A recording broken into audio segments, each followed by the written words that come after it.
990번째 책 소개입니다. 책에서 일부 내용을 발췌하여 소개드립니다. 책 제목 트럼프 2.0 저자 도널드 트럼프. 출판일 2024년 11월 20일. 상상빌더 한 줄 요약. 트럼프의 귀환, 놓쳐서는 안 될 정책 변화와 산업 트렌드를 알자. 책 소개. 트럼프 2.0 시대, 세계는 어디로 흘러갈 것인가? 게임은 끝났다. 하지만 진정한 게임은 이제 시작이다. 그렇다. 미국 대선 얘기다. 이번 미국 대선을 앞두고 한국인들의 관심은 조금 과장하자면 당사자인 미국인보다 더했으면 더했지 덜하지는 않았다. 북일중러에 둘러싸여 있으면서 경제, 정치적으로 미국과 가장 밀접한 한국의 특수성, 경제는 어렵고 정치는 분열된 최근 국내 상황 때문에 더 그랬을 것이다. 트럼프를 좋아하든 싫어하든 기대와 우려가 뒤섞인 복잡한 심정이든 지금 모든 사람의 앞에는 단 하나의 현실이 존재한다. 움직일 수 없는 단 하나의 현실. 트럼프의 당선은 앞으로 4년, 어쩌면 그 이상으로 세계 경제의 흐름과 전 세계 각종 분쟁의 진로에 가장 큰 영향을 미칠 변수라 할 수 있다. 그 단 하나의 현실, 트럼프 2.0 시대의 세계가 어떻게 흘러갈 것인지를 전망하는 본격적인 지침서가 나왔다. 경제경영 전문 출판사 이든하우스가 펴낸 트럼프 2.0이다. 트럼프의 귀환, 놓쳐서는 안 될 정책 변화와 산업 트렌드라는 부제를 달고 있다. 경제, 정책, 자산투자 분야에서 요즘 가장 뜨거운 젊은 학자와 전문가가 모여 끝장 토론을 벌인 결과를 모아서 낸 책이다. 저자 소개. 저자 김광석. 한양대학교 겸임교수이자 한국경제산업연구원 경제연구실장으로 재직하며 후학 양성과 실물경제 연구에 주력하고 있다. 현대경제연구원과 삼정 KPMG경제연구원 등을 거치며 현재 한국을 대표하는 이코노미스트로 알려져 있다. 2019년부터 매년 경제전망서를 발간하고 있으며 유튜브 채널 경제 읽어주는 남자TV를 통해 매주 경제 이슈와 인사이트를 전한다. 저서로는 피벗의 시대 2025년 경제전망, 경제 읽어주는 남자의 15분 경제 특강 등이 있다. 책에서 얻은 내용. 글로벌 경제 전환과 시장의 대변혁에 대비하라. 사실 미국 대선에 대한 높은 관심만큼 트럼프의 성향과 입장에 대해서는 많은 사람이 어느 정도 알고 있다고 스스로 생각한다. 하지만 이 책은 수박 겉핥기식 예단이나 이념적 잣대를 들이댄 경직된 분석과는 선을 긋는다. 트럼프 2.0 시대의 경제 흐름과 쟁점을 일목요연하게 정리한 주제별 발제도 깔끔하지만 특히 발제에 이은 토론에서 이 책의 진가가 드러난다. 시대를 꿰뚫는 4명 저자의 과감한 논리, 전개와 치열한 토론이 이 책의 재미와 깊이를 더한다. 미중 분쟁은 어떻게 전개될 것인지, 세계 경제는 정말 침체일로에 접어들 것인지, 셰일가스와 암호화폐는 어떤 관계가 있는지, 트럼프가 생각하는 달러 기축통화 체제에 대한은 무엇인지, 짝수해와 홀수해의 주식시장, 트럼프 2.0 시대의 유망 주식 등등 흥미진진한 얘기거리로 넘쳐난다. 일부는 트럼프 2.0 시대의 세계 경제다. 세계 경제의 거시적 흐름과 함께 중국 경제의 상황을 상세히 분석하고 트럼프의 통상정책, 통화정책을 짚어본다. 한국경제산업연구원 경제연구실장이자 유튜브 경제 읽어주는 남자로 유명한 김광석 한양대 겸임교수가 발제했다. 이분은 세금, 관세, 기술혁신, 에너지 정책 등에 있어 트럼프 공화당의 정강정책을 소개한다. 분야별로 민주당 정책과 대비를 했기 때문에 바이든 정부와 무엇이 다른지 쉽게 알 수 있다. MBC 박정호의 손에 잡히는 경제 플러스를 진행하고 있고 세계 지도를 펼치면 돈의 흐름이 보인다. 더 위험한 미래가 온다 등 다수의 저서를 펴낸 박정호 명지대 교수가 발제를 맡았다. 3부는 트럼프 2.0 시대 지정학적 이슈와 달러, 기축통화의 역사를 살펴본다. 브레튼우즈 체제와 달러 본위제, 미국의 제조업 공동화 그리고 중국 부자들의 비트코인 투자를 진단한다. 암호화폐에 대한 트럼프의 입장이 변화해온 과정도 돌아보면서 트럼프 2.0 시대 비트코인을 비롯한 가상자산의 제도권 진입이 어디까지 갈 것인지 다양한 가능성을 검토했다. 비트코인에 대한 인문학적 접근으로 유명한 오태민 건국대 겸임교수가 발제했다. 4부는 트럼프 2.0 시대의 산업과 주식시장을 전망한다. 대선이 있는 해의 주식시장, 향후 경기 전망, 주목할 섹터와 종목 등 주식 투자와 자산운용에 유용한 흥미로운 정보를 담았다. 오랫동안 국내외 주식과 채권, 파생상품을 운용하면서 시장을 분석해왔고 투자의 본질 등 다수의 저서를 펴낸 박세익 채슬리 투자자문주 대표가 발제했다. 트럼프 2.0은 트럼프의 정책과 향후 세계 경제, 한국 경제를 주제로 팩트 위주의 철저한 분석과 전망이 돋보이는 트럼프 2.0 시대의 경제투자 지침서라고 할 만하다. 젊은 학자, 전문가들의 치열한 고민과 토론, 흥미롭고 다양한 정보들이 읽는 재미를 더한다는 것은 앞서 말한 바와 같다. 주사위는 던져졌고 세상도 소용돌이에 던져졌다. 그 소용돌이는 트럼프 2.0이라고 불린다. 휩쓸려 갈 것인지 파도에 올라탈 것인지는 트럼프 2.0 시대에 얼마나 준비되어 있느냐에 달려있다. 뿌리가 깊다면 휩쓸려 가지 않을 것이고 뿌리가 얕다면 휩쓸려 갈 것이다. 준비된 정부, 준비된 기업, 준비된 가게가 되어야 한다. 오바마 대통령 전과 후는 달랐다. 트럼프 대통령 전과 후는 달랐다. 바이든 대통령 전과 후는 또 달랐다. 트럼프 2.0 전과 후는 또 달라질 것이다. 아니, 대변혁이 시작될 것이다. 세계 경제는 이미 저성장 고착화 국면에 진입해 있고 지정학적 긴장감이 고조되어 있으며 보호무역주의가 증폭되는 상황이다. 트럼프 2.0 시대의 개막은 또 다른 거대한 불확실성이라는 끝판왕의 등장을 시사하는 듯 위압감마저 감돈다. 알고 있는 불확실성은 더 이상 불확실성이 아니다. 트럼프 2.0 시대, 공화당 정책 공약과 그동안의 트럼프 행보 등을 통해 거시경제, 통상환경, 산업정책, 외교안보, 국제정치, 지정학 등에 걸쳐 어떠한 변화가 전개될 것인지를 면밀히 들여다볼 필요가 있다. 나아가 주식시장과 비트코인에 어떠한 기회와 위협이 있을지를 살펴보는 것도 뒤로 미룰 수 없다. 이 책은 각 분야 전문가 4명의 인사이트로 구성되었다. 먼저 김광석 교수가 트럼프 2.0 시대 통상환경과 거시경제 환경 관점에서 어떠한 변화가 전개될 것인지 집중 조명했다. 박정호 교수는 바이든 행정부와 달리 트럼프 신정부가 어떠한 정책들을 펼쳐나갈 것인지 시나리오를 제시했다. 오태민 교수는 트럼프의 등장으로 나타날 지정학적 지형 변화와 외교 및 국제정치적 현안들을 분석했으며 비트코인 생태계에 어떠한 변화가 일어날지 고민을 담았다. 박세익 대표는 자본시장에 나타날 현상들을 포착했으며 투자자들을 위한 세심한 조언을 아끼지 않았다. 이 책은 전문가 인사이트로 멈추지 않았다. 4명의 토론을 글로 읽어나가는 것은 이 책의 백미다. 예를 들어 트럼프식 관세전쟁이 가져올 거시경제적 영향을 김광석 교수가 설명할 때 박정호 교수는 관세 이외의 무역정책과 비교해 그 충격을 진단한다. 한편 오태민 교수는 지정학적 해석을 통해 군사적 충돌로도 이어질지에 대한 판단을 제시하며 박세익 대표는 미중 패권전쟁 중 어떤 산업에 부정적, 긍정적 영향을 줄지에 대한 분석 의견을 제공한다. 때론 공감의 토론으로, 때론 반론의 토론으로 하나의 현상을 다차원적으로 해석한다. 준비하지 않는 것은 실패를 준비하는 것과 같다. 트럼프 2.0 시대는 대변혁 그 자체다. 거대한 변화가 몰려온다.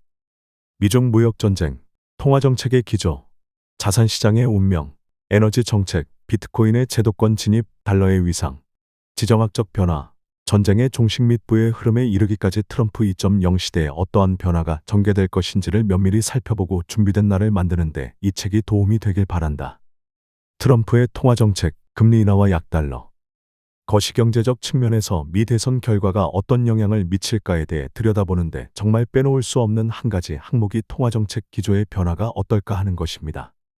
이것은 주식시장에도 코인 시장에도 극명한 영향을 미칩니다. 심지어 부동산 시장에도 영향을 미칩니다. 결국 누가 당선이 되는지에 따라 통화정책 기조가 어떻게 바뀔지 그림을 그려보아야 됩니다. 트럼프 일기 때의 행보를 보면 앞으로의 행보도 예상할 수 있습니다. 당시 파월 연준 의장의 금리를 동결한다, 금리를 인상한다라는 발표를 들여다보면서 트럼프는 오른손에 무엇을 들고 있었습니까? 스마트폰을 들고 있었어요. 무엇을 했습니까? 트위터를 했죠. 그리고 지금 당장 금리를 인하해야 한다고 했죠. 지금 왜 금리를 동결해? 왜 금리를 인상해? 금리를 더 인하해야 된다. 금리 인하로 가야 된다고 했습니다. 생각해보면 트럼프의 행보는 모든 것이 일치합니다. 금리를 인하해야 약달러가 되는 거죠.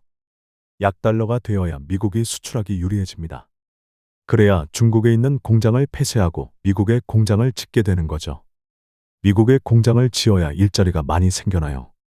트럼프는 그래야 미국이 더 위대하게 갈 수 있다고 전망하는 거예요. 미국의 공장을 짓기 위해서 기후에 대한 규제가 강화되면 됩니까? 안 되죠. 기후 규제를 없애야 됩니다. 그리고 석유화학 산업을 일으키기 위해서라도 기후 규제는 없애야죠. 기후 규제는 기업들에게 부담이 되니까요.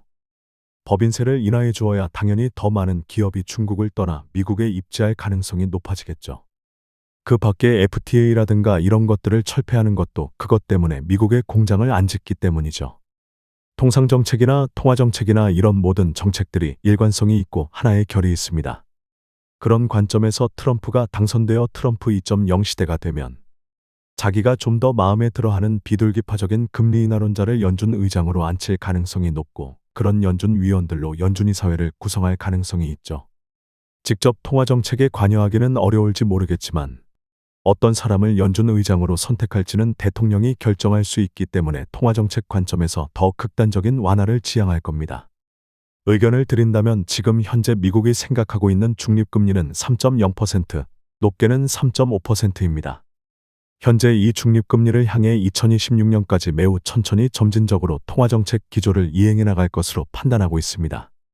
해리스가 당선된다면 해리스 정부는 이런 통화정책 기조를 인정해 줄 거예요. 그런데 트럼프는 그걸 기다릴 수 없습니다. 무슨 3.0%냐 2.0%지. 아니 1.0%로 낮춰라. 이런 기조로 갈 것이기 때문에 점진적인 금리 인하보다는 좀 더 강한 금리 인하 기조로 갈 가능성이 있다고 의견을 드리겠습니다. 금리를 떨어뜨리고 법인세도 인하하겠다고 공약을 걸고 있죠. 미국에서 공장하고 제조업하기에 좋은 환경을 유도하겠다. 이런 것은 어쨌든 기업 입장에서는 환호할 만한 메시지이죠. 낮은 금리의 법인세도 인하하고 여기에 더해 관세율까지 높인다면 이런 여러 가지 것들을 감안한다면 상대적으로 주식시장에는 트럼프가 당선됐을 때 더 긍정적이라고 표현해 볼 수 있겠죠. 일시적으로라도 그런 효과가 있지 않을까 하는 그림을 그려볼 수 있습니다. 상대적으로 해리스노믹스는 통화정책의 독립성을 계속 강조하고 있습니다. 오히려 트럼프 때 그때를 봐라. 계속 통화정책에 관여하는 그런 행동들이 통화정책의 독립성을 훼손하게 되고 결국 통화정책이 정상적으로 운영될 수 없게 된다고 말하고 있습니다. 물가 안정을 위해서는 긴축적으로 가야 되고 물가가 안정된 상태에서는 경기 부양을 위해서 독립적으로 통화정책이 운영되어야 되는데 트럼프가 자기 식대로 계속하다 보니까 미국 경제를 더욱 혼란에 빠지게 만든다는 입장이라고 볼 수 있겠죠. 실제로 해리스노믹스에서 독립성을 강조하는 정책들과 그 밖의 여러 정책 기조들과 맞물려서 어떤 부분에 기회가 있는지는 조금 이따 더 구체적으로 살펴보겠습니다. 해리스노믹스 입장에서는 트럼플레이션을 더 우려해요.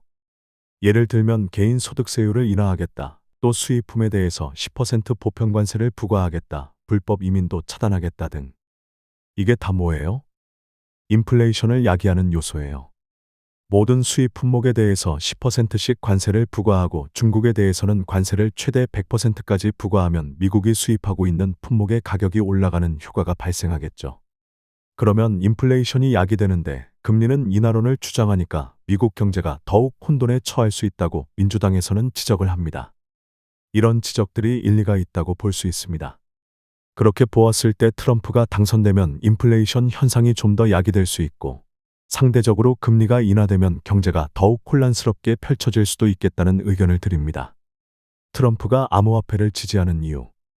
트럼프 전 대통령이 비트코인에 대해서 굉장히 친화적인 발언을 많이 하고 있습니다. 7월 말에 내슈빌에서 열린 비트코인 2024년 컨퍼런스에서는 자기가 집권할 경우에 미국 정부는 비트코인을 전략적으로 비축할 것이라고 했고 그 다음에 미국을 암호화폐와 비트코인의 세계 수도로 만들겠다는 굉장히 자극적인 발언도 했죠. 트럼프는 왜 이럴까 하는 생각을 해볼 필요가 있습니다. 이것이 단지 한 개인의 어떤 선호를 반영하는 것이라고 보기보다는 미국의 양대 정당 중에 공화당이 비트코인에 대해서 지정학적 필요를 굉장히 깊이 깨달았다고 저는 이렇게 보고 있습니다.